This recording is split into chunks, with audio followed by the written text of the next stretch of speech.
And to this day, this is ranked as the second most famous rock concert in history. Oh, yeah. Is that right? Because this is really the breakup of the Beatles.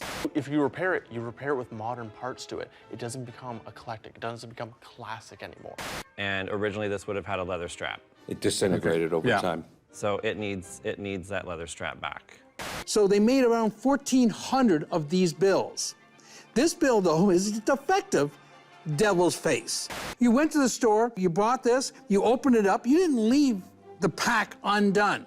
My kids would put it in the garbage. No, no, no, no, no, okay. They would. Do they drive down the highway and throw dollar bills out the window as well? From the Zoomerplex in historic Liberty Village, the Zoomer with Marissa Semkiw. Welcome to the Zoomer. I'm Marissa Semkiw. Ever wondered how much you could get for that heirloom painting or that dusty relic in the attic? You could unwittingly be sitting on a financial windfall, or maybe not. But spending a little time determining whether your antique is a one-in-a-million treasure or a run-of-the-mill trinket may just be worth the effort. At the round table are appraisal pros, including Consignment Heroes Paul and Bogart Kenny, here to share their expertise and tell if that heirloom has more than just sentimental value. Members of our audience were invited to bring in their antiques to be appraised, and Paul and Bogart and their team, they're standing by to determine their worth and hear their stories. But before we dive in, let's tee up the topic. They say one man's trash is another man's treasure. That's certainly true for the 85% of Canadians who participate in Canada's second-hand economy. A whopping $28.5 billion worth of second-hand items changed hands last year. That equals close to 2.3 billion items. And in Ontario alone, second-hand buying and selling exceeded $10 billion. Not exactly small change. Last year, the average Canadian earned an extra $1,134 by finding buyers for stuff they no longer needed, and on their purchases saved an average of $825. So if you've ever wondered if that old brooch sitting in your drawer or that painting collecting dust in the attic holds any value, give consignment a shot. After all, you've got nothing to lose and a lot to gain. All right, well, as you can see sort of on the table, there's a whole bunch of things that we're going to appraise. But before we jump in, Paul, how did you get the antique bug? I come from a natural-born antique family. My mother did it, my sister did it. A lot of people might know my mother was up in Elora. She had a little shop there with an ice cream shop. And I actually did, 40 years ago, I had a bunch of comic books, and I said, I can get money for this So it just stuff. runs in the family? Just runs in the family, and Stop at him, I promise you. But you're here. I'm here, you know, unfortunately. Yeah, it might, but my daughter's also helped me with shows, and she's found stuff as well. But I enjoy it. I enjoy the stories, I enjoy the history, and I like making money. Yeah, well, don't we all? Tell us a little bit about your business. Toronto Gold Silver in Richmond Hill. And it's a spin-off from our business of coins and gold and silver, but we've spread out into other things because most people go to the house, the gold and silver, it's easy to do, but there's not a lot of margin in it. But people have other problems. They have stuff that they want to get rid of, and we also specialize in downsizing a complete house. If someone wants to go from the McMansion to a condo, you can only fit so much stuff in a 600 square foot house or a condo. But I enjoy the sports stuff. I had the first card shop in Canada in 1979. I've just always enjoyed it. I went from cards, comics, and the gold and silver, and now to complete households. Just because I know the stuff. Well, I'll ask you a little bit about your experiences maybe later in the show, but why don't we start by appraising a few things on this table? We could start here for that matter. Well, I've got Mike. Mike works in our shop in Richmond Hill, and he is my watch, gold, and silver expert and jewelry expert. So if I'm going to pull out something here... What catches your eye? Who's the owner of this watch? You want to come on up? Alfred. Alfred's the owner of this watch. Tell us the story, Alfred. Tell us the story. Well, that watch was left to me by my dad, who passed away about 5 years ago, and he was very proud of it. He got it prior to going into the British Army, which he was also proud of. It's a Rolex, and it was recently fixed up because the spring wasn't working, and it just needed a little bit of TLC. How much did it cost you to fix it? About $1,400. Okay, the pressure's on you, Mike, to make sure this is worth more than $1,400. It is. Actually see the rubies back there. Okay. You can tell it's worth 1,400 just looking at it? Well, it's a 9-carat case, so gold value, there's not that there. But because of how old it is, it's back when Rolex was making good watches. Okay. This would have been made by hand, probably by 2 people at most.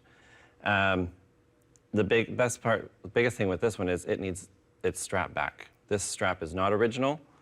Is it gold? It's not gold. And originally this would have had a leather strap. It disintegrated over Yeah. time. So it needs that leather strap back. Okay. In my opinion, if it had the leather strap, it would be between $4,000 and $6,000. That's not bad. Well, it's worth more to me Because of it the was- age. There you Yeah, go. my dad, you know, I loved it, seeing him wear it as a kid, and it sparkled, and so it's mine now, and hopefully The it'll go to a memories. good home. Everyone- A total it's the memory. It brings totally. back the memories. Okay, now get your watch out of here since you're not going to sell it to us.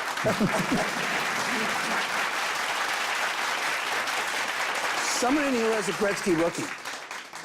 There's a blue card, a Gretzky rookie out there somewhere. Ah, come on over here. I love seeing these. Uh-oh. Oh, no. No, it's there. It's there. There was a lot of fakes made of these. And this here, now this is what we talk about. This is Glenn's specialty as well.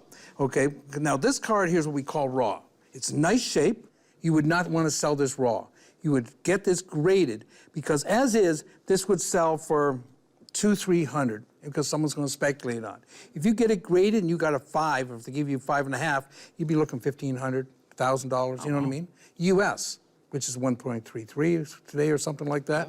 So then, but where we have a problem is the centering. So that'll take it down. So this probably sell for $900. Oh, fantastic. Okay. The other thing about grading is that it's probably better to get the big U.S. companies to grade Yeah. it because there are Canadians. Don't but use the them. market is global for this card, right? Yeah. So they only recognize, in Canada, the Canadian companies are recognized, but that's not your market. Your market's the world. People are investing in this card. There are people with hundreds and thousands of these. They just keep on buying them as they keep on coming out. They actually invest, but they want to have them graded so that they know what they have, okay? And it's a third-party authentication. That's what we're calling by grading. So we send it off, it gets graded, they put it in a slab like that, you can't take it look out. like or- this. Like this there. Comes up with a number. Yeah. See, there's one that's graded up. That happens to be a ticket from when Secretariat, Big Red? Isn't that Big Red? What's that worth? Won the Belmont.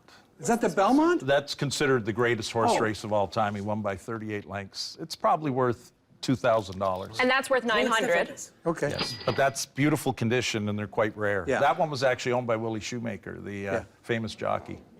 Thank you, guys.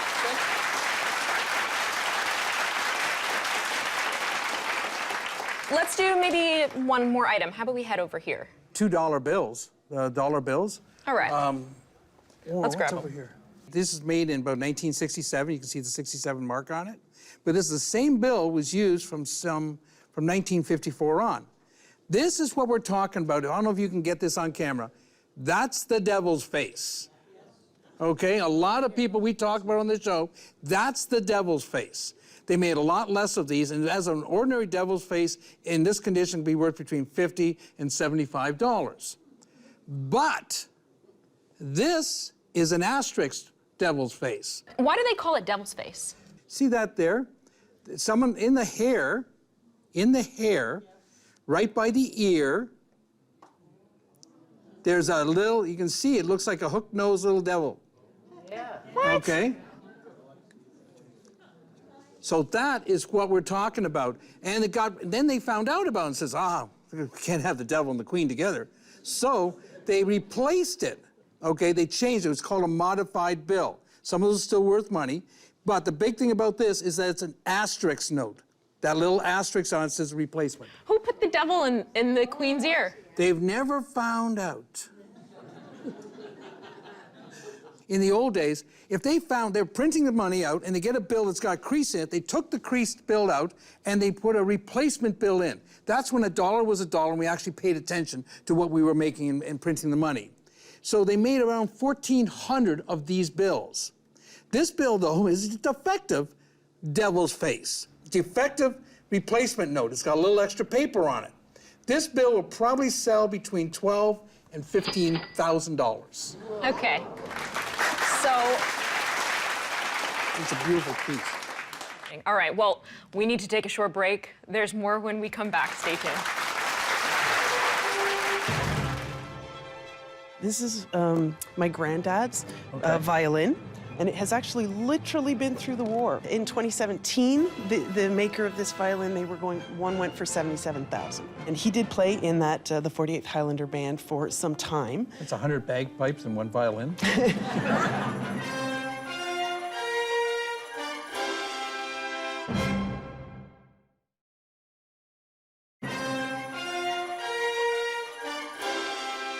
This is a decanter set. So there's 3 bottles with lids for alcohol, I guess, and they sit in the back there. And then there's a secret drawer. There's a secret drawer? Which, when I was young, it was like, oh my God, how do you open this? My parents used to keep stuff in the secret drawer. What kind of stuff? I don't even know. I don't even remember. Welcome back to the Zoomer. Paul and Bogart come across all kinds of crazy things all the time. So let's head on to the next treasure, if you will. This is a Tantalus. Okay. Who's the owner of this? Who's the owner of Tantalus? You want to come down? Come on. This is a Tantalus, okay? You open up like this. Do you have the key? No. Okay, that's a lot harder to do Doesn't that. need a key. It should It have. has a secret button. Okay, but it had a lock because the idea was you kept your liquor away from the servants. This is probably about 1890 through about, I don't see any marks on, 1890 through about 1920, maybe a bit older. But they made them a little bit better quality, and then you would have a key on the side here, and it'd have a mark, it usually has the Benjamin's mark on them here. But it's tantalized to keep away from. You can see it, but you can't touch it. Right. So that's why they call them Tantalus. They also made them for perfume as well. And back in those days, we actually kept track of our stuff. Like there used to be a lock and key on your sugar, on your tea. And people probably have those. They have a tea bowl, a tea thing at home. They used to call them tea caddies, and they'd all be locked up. That's why you did that. Yes. And there's a secret drawer. There's a secret drawer. Yes. Inside, there's a secret compartment. Here. Ooh. And when I was young, it What was goes in there? always, how did they open that drawer? It took What was me- inside? I don't even know. I don't remember. Jewelry. She couldn't get in. I couldn't. Yeah, exactly. No, it's a nice one. Now, this one here, it's a little newer, but like I say, without the key, the brass works good. You could probably get between $175 and $350. Okay. All right, let's make our way down here. What do we got? This is Well, cool. there's something inside. I'm gonna say $3 at your big dog store. You might think. Who's the owner of this? Christine, come on up. What it actually is this is my granddad's violin, and it has actually literally been through the war. Okay. In 1937, when he was 17 years old, he enlisted with the 48th Highlanders, and he served in Italy and in Germany. And at one point, he was riding a bike in London, and he had a small accident that he injured his knee. It had nothing to do with the war, though, the injury. But while he was convalescing, he learned to play the violin. And so when he went back and joined his troops, they put him in the band with them. And he did play in that, the 48th Highlander Band for some time. It's 100 bagpipes and 1 violin. Well, Go ahead, sorry. No, the hilarious thing is he ultimately got kicked out of that band because when they went to the dances and it would be his turn to play the violin solo, they'd look around for him. He'd be on the dance floor dancing with the girls. And he was kind of useless as their violin player. I like this guy. So they eventually kicked him out. But most people, don't care for, the memories of the war were really hard, and he actually kept this stored outside in Canadian winters for a number of years. So it is in some bad shape. That is why it is wrapped up so tight, because the case is not together. In 2017, the maker of this violin, one went for $77,000. However, Go because faster, Bogart. this has been improperly stored, I have my doubts about its value, but hey, you're here, and I'm so excited just to have someone look at it. This might be something is worth fixing, but then you want to know, before you do the fixing, you want to know what it'd probably be worth after it was fixed. Listen, I'm going to be careful. Please, Because I of always course. say that more damage is done in the first 5 minutes something's discovered than happened in the last 50 years. But I think the 50 years beat me to it here. Hold on, I gotta do a spell check on this one. I can't spell it for you. You can? It's I in can't. there? It is. It is. It's Johann Maria last Valenzano. one. Oh, I see. Valenzano. Okay. Yeah. Holy cow, there's a whole pile of them. There is. What He is year was this? 1825. But you said you found one sold for $77,000. That's what it said. There was a little history of auction prices over the years, and it went back quite a few, but the highest and most recent one was 2017 for 77. Now, if you found out that this would be valued at $77,000, would you sell it? It'd be really hard. This, was part of my family's. Well, here we're going to do this test. I go always like this. Now, there's $77,000 in that hand, and there's violins in this hand. You're saying no. Now there's $150,000 in this hand, and what are you saying now? I would have to discuss with my family for sure. Okay. For sure. Okay, so $200,000. $1 million? we have something at 25 to 35,000 euros. So that's pretty. That's approximately, That's yeah. 1.5. Yeah. No, you've got a nice item here, but I'm going to put it back. So she should get it fixed up. Yes. Your whole panel's saying. We're all saying no, don't fix. Don't fix Do it. not. Why? You want to keep the originality to it. It's like why you don't buff off patina off of like silver and gold. You want the age, you want the history behind it. If you repair it, you repair it with modern parts to it. It doesn't become eclectic. It doesn't become classic anymore. Right. Right? So the value isn't Leave it. The in being value able is to that it's use old. it, it's just the piece itself, and it's... With a violin, you want to play it. If you don't play them, they'll lose their tune over time. The sound shapes the wood. That's why they pay people to come in and play the Stradivarius at museums own. Otherwise, the wood will lose its shape.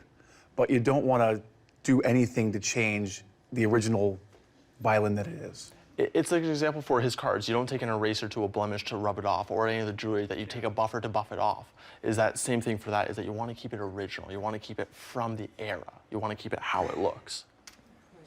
My experts do know more than me. But Right. it's a beautiful. I'm really glad you brought that in. Well, Thanks, thank Christine. you so much indeed. Thanks, Christine. Is there anything on this table that looks particularly valuable? Yes. Well, actually, there's a couple of really nice items. I don't know why that's here.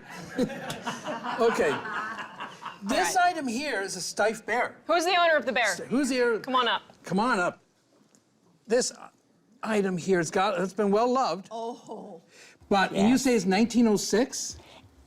It's my mother's. It was her first birthday present, and she would not.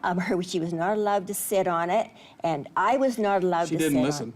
Well, we put dolls on it and everything, Okay. but It was her loved. first present? It was her And first. she handed it down to you? Yep, she left it to me. Where's it going from here? Uh-oh. Yep, my kids would put it in the garbage. No, no, no, no, no. Okay. They would. Do they drive down the highway and throw dollar bills out the window as well? No, no, no. This shouldn't happen. Practically, Okay. yeah. A couple good things about this. See the wheels? Wheels, I Yes, believe, are original. they are. People have replaced the wheels, and that would have taken away from the value. This was an expensive toy. They made the ones that just sat there. Their arms are a little bit longer, and they were still this was an innovation.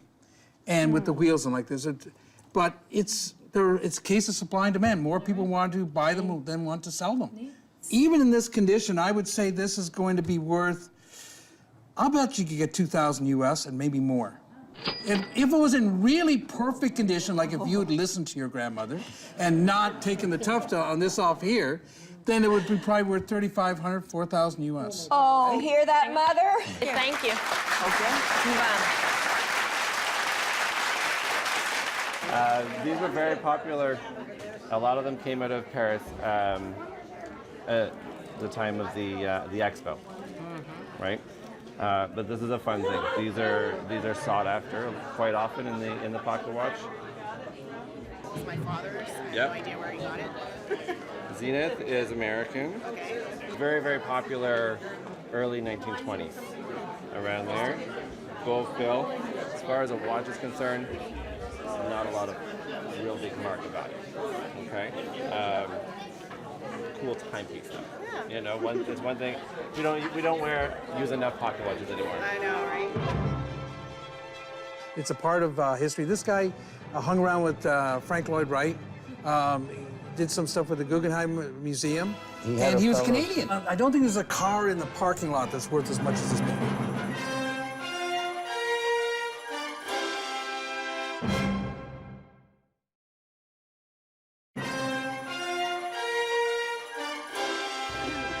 First Doors concert, first and only Doors concert in Toronto. Posters. Wow. And how long have you been holding on to these? It's my father-in-law's. Oh, yeah? So since the concert in when was it? 69. 1969. You got backstage for that show? Yeah. Oh, yeah? Yeah, You met the band? No, we didn't meet the band, but I was probably from here to that van from Morrison and Chuck Berry. They were talking. Welcome back. Now, during the break, we actually had a bid for the TANTALUS, which we showed you in the previous segment. Daria, if you can hold that up. Now, the bid for this is $200. Is there anyone else in the audience that would be willing to pay more? Shouldn't we find out if the seller wants to sell it? Well, I'm only going to ask the seller when we know what someone's willing to pay for it. I'm going to turn my back to this. What would you pay for this? Don't break it, then you have to buy it. The glasses, okay, I'm going to say this, just so. If this was brought into my shop, the decanters got a little bit of sick in them. That's when there's acids inside, and it cannot be taken out, okay? So you might have to replace the decanters. Two's long, because I would only sell it for $350, and I call that the Never Never plan. It would sit in my store, and I would not move it. It's not the fastest mover in the world. So if someone's willing to buy it for $2, and we have a willing buyer and a willing seller, and I get my cut, let it all go. There's no cut. You're working for free today. All right. Is there anyone else that would be willing to spend a little bit more than $200? Okay. The woman who owns this, will you please stand up? Are you interested in selling this for $200? I would seriously consider it, yes. All right. I have so much stuff at home, and when I look at stuff, I think, what would my son do with this when I'm moved on? And tons of it he would just throw in the garbage. All right, you have until the end of the show to let us know. Oh, God. Okay. Okay? We'll let you know by the end of the show. Interested buyer? Okay. All right, now, when it comes to valuing art, moving on, Okay. there's more than meets the eye. Yes. You know, the story behind it matters, the condition of it matters. Let's take this piece behind us here, okay? I'd like to take it home. Where's the owner? Do you like, I mean, you haven't kept it in very good condition. Do you like it? I do, Okay. but I received it, I inherited it when I was younger, and I've been taking it around. It needs work. You haven't I been have to taking care make of an it. investment. But it is, I mean, it's part of art history. It's from, the artist is with the Guggenheim Museum in New York and had a fellowship there, who's my great uncle. So I mean, he's a well-known artist. So I don't know what the value is or what. It's something I'm keeping as and am going to make the investment to redo it. You are, okay. Yes. What's it worth? I don't think there's a car in the parking lot that's worth as much as this painting. Okay? I haven't been out in the parking lot, but I don't think there'll be a car out there that's worth as much as this. But he says he's keeping it, but he hasn't been keeping care of it. Where'd you store it? In the basement or garage? I originally had an old farmhouse that was under That had no construction, roof? and it took well, at one point it didn't, and so it has taken a lot of abuse. And since then, I've been taking, care of it to make sure it's not ripped. I know there's a good art restorer, but it's going to be quite an investment.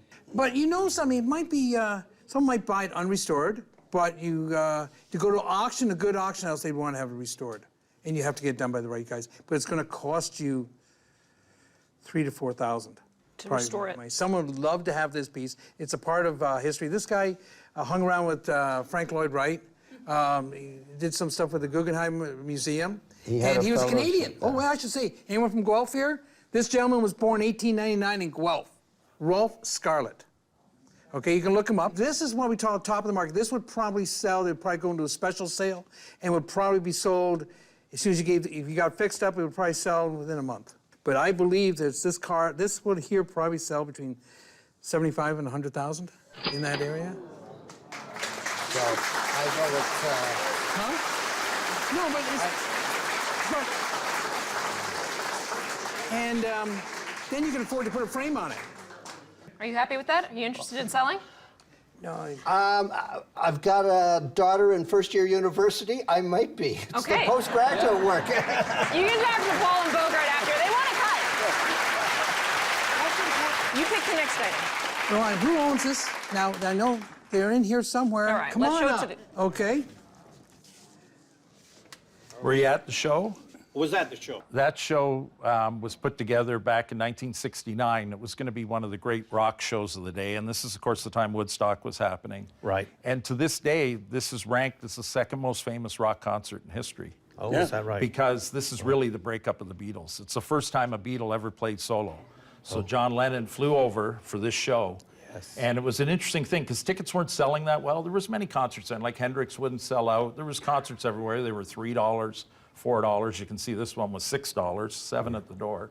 Yeah. And they had the Doors as a headliner, and you won't see John Lennon on here, but what they had done, because tickets weren't selling, the promoter got desperate. He also, one of his main backers, which Paul says was one of the Eatons, Thor Eaton. pulled out. So he ended up going to a bike gang to get his financing. And so he was under some pressure. And so John Lennon did come, and Yoko, it's one of those ones where you hear screaming off key in the background. But the interesting thing was, well, and they also, the bike gang, one of their deals was in terms of getting their money back and some profit, they got to give him a motorcade from the airport. So they met him, and you know, 15 motorcycle gang members. He's in a limo, a white Rolls Royce or something, and they're all taking him down the Gardner Expressway. Yeah. And they arrived, and of course, there's no comparison to John Lennon versus Jim Morrison and the Doors, and everyone wanted Lennon to play last because he's a headliner, but Jim Morrison wouldn't have any of it. So John had to play before him. And the show went over well, but it's become more historic afterwards because the Beatles, everyone thought at the time they'll get back together. They never did. There is a couple of different posters. This is the more common one. Well, Paul said he's seen one sell for $6,000, mint, mint, mint. But I have them in nicer condition than that, probably around $1,500. You do get them. People were around. People would take them off hoarding, and yours may have been done that. I see some holes in the corner. They're nailed on a wall, and you rip them down. But that's probably still worth $300 or $400. It's just a little bit off condition. All right, we need to take a short break. There's more. Don't go away.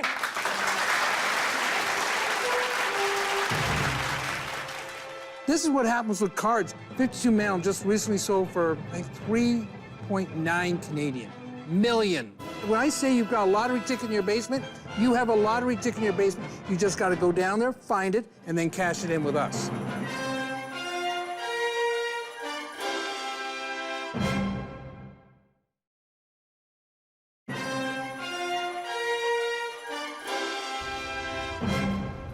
A 1901 Kellogg telephone. 1935 clock. And I got a 1945 radio in here. And what are you guys hoping this is worth? Well, it's probably worth about $1,000. It's got it's got a little crack, and there's a little mark missing. Welcome back to the Zoomer. Paul, Bogart, and their team of experts have been appraising your stuff. So far, we've seen a few treasures. Now, I know the gentleman's in here who brought this in. Yes, looking for good. Come on over here. Just sit right back and I'll tell you a tale. 3-hour cruise. Okay. Now, this is an item here. Where'd you buy this? I bought it at some small store in Hamilton called Dreamland. My store? Yes, it's been through your hands. I remember this guy. Okay. And did I charge you a lot? I usually do. Not really, you know, considering. I think I paid about $40 for it. Really? Yeah. My partner must have sold it to you. Yeah. Okay. What we're going to do here, now this is going to come to grading. I'm going to put this on the camera. And I want the audience to tell me, there's 3 prices here, what they think this is worth today. There's price 1. There's price 2. And there's price 3. All those who think it's worth this, price 1, raise your hands. Okay. Then we got price 2. How many think it's price 2? 700. Boy, they're getting smarter. What about price 3? Okay, now here's where grading makes a difference. You're half right. The people who said $700, they could do something like this. One is available for $700, like this. But a graded one like this, an 8.5, is available for $7,000. Now, that's...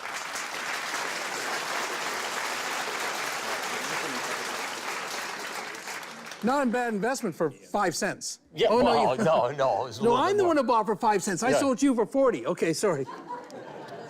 But this is what the old, and the box of this, or the empty boxes, some of these were $10,000, $15,000.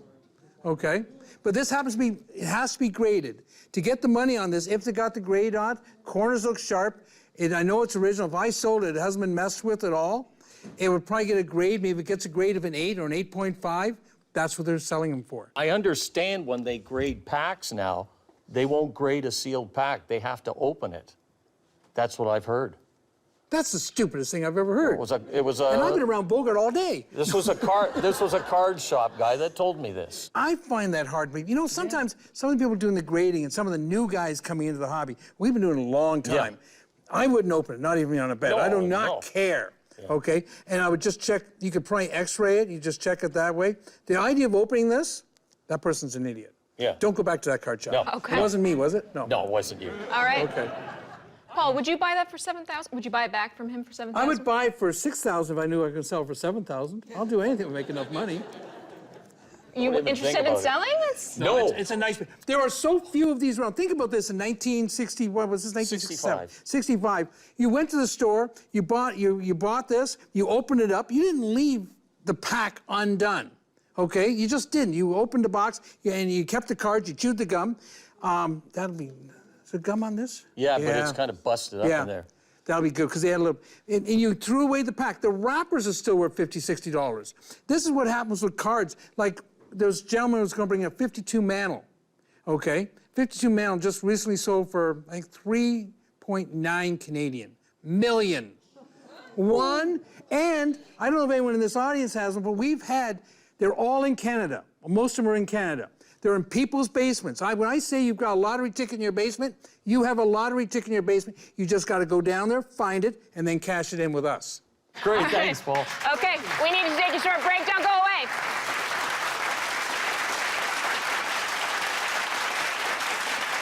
So that's the home economics class.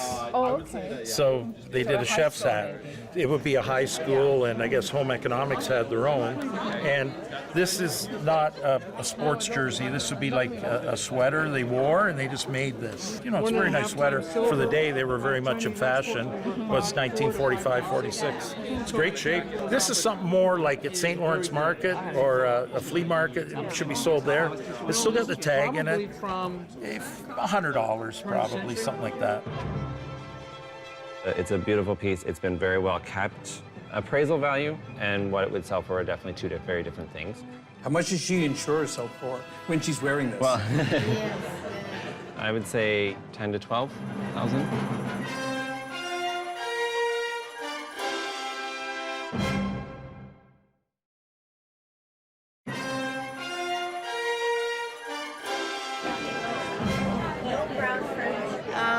Over 70 years old. From a cruise ship. Replacement value in today's market, or what it would sell for, are two different things. What it would sell for is going to be a lot less because people don't wear brooches. I'd say probably around 12 to 14,000.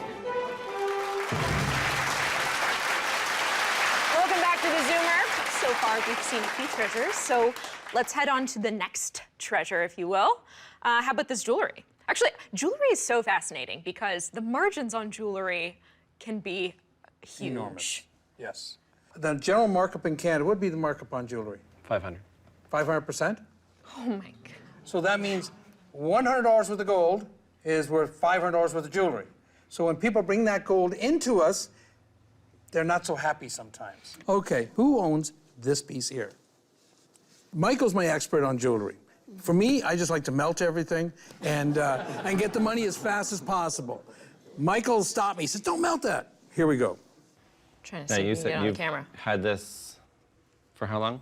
I I believe it's over 70 years. What surprised me was when you said that it came from a cruise ship. Yeah, it was bought in the cruise Like ship. the Titanic. With this piece here, what's really kind of neat about it is it's a mixture of new and old. Because around the outside is all rose cut or mine cut diamonds. Incredibly impressive because the condition of those match what's in the center. And typically you find with mine cut that the condition is bottom of the barrel, but these ones are not. It's a beautiful piece. It's been very well kept, and it's in excellent condition. But you should wear it. Enjoy it. Jewelry itself wants to be worn, and all too often we don't wear the good pieces. And how much? How much does she insure herself for when she's wearing this? Well, Yes, yeah. I would say you're, let's see, 10 to 12,000? 10 to 12. Appraisal or retail? Appraisal. Appraisal? Let's pick this one here. Okay. Where's the owner of this beautiful ring? Who's got the... Come on up. Now, this is a two-piece setting. It's a jacket. Okay. Wow. So it takes an everyday solitaire, makes it a costume piece. Okay, it's a costume dinner ring. One problem is you're missing a stone. He always does that. Personal opinion, style-wise of what's selling today, this isn't worth a whole lot. Okay, style-wise of what people are wearing, you're not going to find too many people wanting that as a single piece. This has got all your value. I am guessing 2.25 carat, probably SI1 clarity because there is some carbon spotting. Can you see it? I can. If you loop it, you can see it closer. Okay. In this piece, it's right in the middle. The cut is very nice. Do you know how old it is? No, I don't. It's for my mother, so I have no idea. If I... 40 plus years, I think. Yeah. Appraisal value and what it would sell for are definitely two very different things. 2 carat size, you're going to be probably 20 to 25,000 appraisal value. Appraisal value. Now, what somebody would buy it for? Hang on. What's it going to sell for? This is the problem with jewelry, is it is personal, and the resale market is very different. Okay, what somebody would buy it for, 7. Okay. With the jacket? No. Honestly, I would say take the diamonds out and melt that for gold. Wow. What do you do with the diamonds? Reset them. Reset, put them in a new Put ring. them in a new piece that you want to wear, something like that. It's just the style is not something that's going to sell today. It's an old cocktail ring It is. thing. Yeah. Back in the days. Yeah. And we don't do cocktail parties like they used to. All right, thank you very much. All right, well, we need to take a short break. There's more when we come back. Stay tuned. I learned something, the crowd learned something, and we had a lot of fun. And I might be able to make some money if some people want to sell this stuff or consign it. I'm looking forward to the next couple of weeks.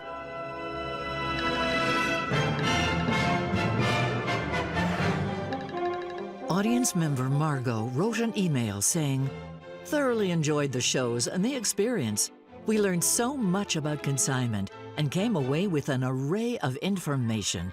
Thank you for letting us share in this experience." In another episode of The Zoomer, we discussed how to get your mojo back. Sandra wrote on Twitter, "Wow, who would have thought Zoomers were so frisky?" Hashtag the Zoomer Mojo. Keep the comments coming in and log on to www.thezoomertv.com for full episodes and more.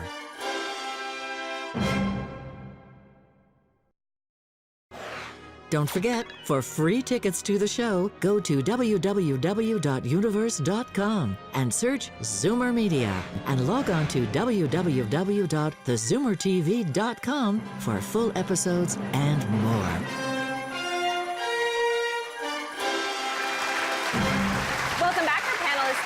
with their final thoughts now, starting to my left. Bogart, what do you got to say? There's a lot of interesting items that came in today, that's for sure, but not a lot of willing sellers. So we need a new group of people. My final thought is, you all know your oil paintings are worth something, but the stuff around your house that you don't know is where your real money's hiding. Asking is always free. Bring it down to your local shop. Ask a few questions. If we don't know, we're willing to learn with you. Everyone should probably try and do this in somewhat an orderly fashion. Don't wait till the week before you're moving. Start thinking about it now. You don't know how long your health's going to go. As you say, the younger generations typically don't want these things, so you can use dealers. There's a lot of expertise on the computer, obviously, but I would get on it now, particularly people who have a number of things, because every item is almost sold individually, so it could take you forever to sell them.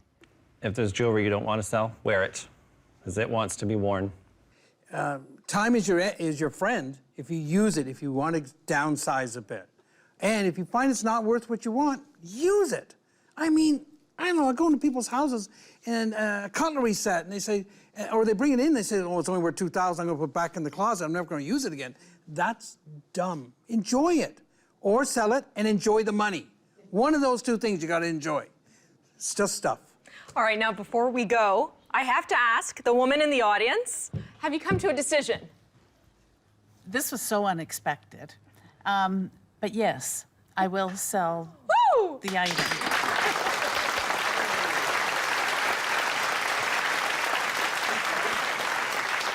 Now, I sure hope that buyer still wants to buy it and has $200 cash on them. All right, well, that's all the time we have. We'll see you soon. For now, it's time to zoom out.